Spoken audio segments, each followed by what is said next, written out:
Hi there, my name is Eliza, and I am a biblical counselor, and today I want to talk with you about something that we all experience, and that is feelings. Now, often as Christians, we can be tempted to move quickly past the feeling into what do I need to do?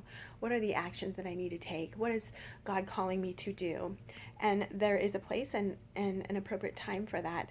But the problem is, if you don't deal with how you're feeling, there is a good chance that you will respond inappropriately. So the action you might take isn't going to be necessarily a good action.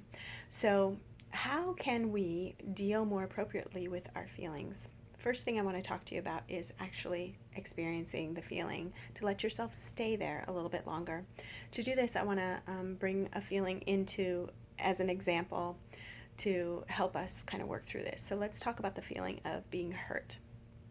All of us have been hurt before. We've been in situations where people have been hurtful to us, or things just didn't turn out right or didn't work out in a way that ended up causing us to be really hurt. So the first thing you want to do is recognize, like, you're feeling this. This is what I'm feeling. And that it's appropriate, especially if you have been betrayed or if somebody's been harmful or hurtful to you, that is an appropriate feeling. The next thing you want to do is to stay with it. Don't jump quickly to the action plan. Stay with it and listen to what it's doing to you. Listen to the messages that are being delivered in your thought processes. What does the hurt lead you to believe? Does it say, I'm alone, nobody's ever experienced this before, I'm the only one?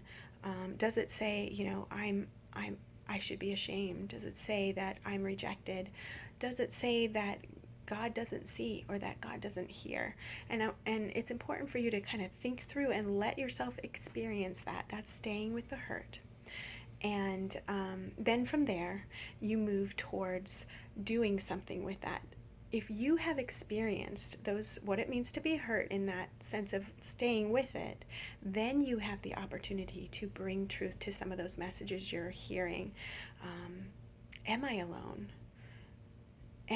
Does God not see? Am I the only one who has ever experienced this? And allow yourself to bring truth to that. And it can kind of move you out of the hurt towards other safe relationships or conversations that can bring you to a better place in dealing with it. The thing that's so important about this is that if you are unwilling to really deal with the emotion, deal with the hurt, then it's going to do one of two. Well, if you're unwilling to deal with it, then it's going to really do one thing to you, and that's going to harden you, and it's going to cause you to move to a place where you have to protect yourself so that the hurt doesn't happen again, and that will be manifested in anger and resentment and bitterness. So instead, deal with the hurt, and instead of letting it harden you, let it heal you by allowing messages of truth, conversations of hope to enter into the situation. That's where a trusted friend or a biblical counselor can be really helpful for you. So I hope this has been helpful, and you can kind of stick in whatever emotion you are dealing with at the time and let yourself stay with it, process what's going on, apply truth to that, and move towards healing rather than hardening. Alrighty, thank you so much.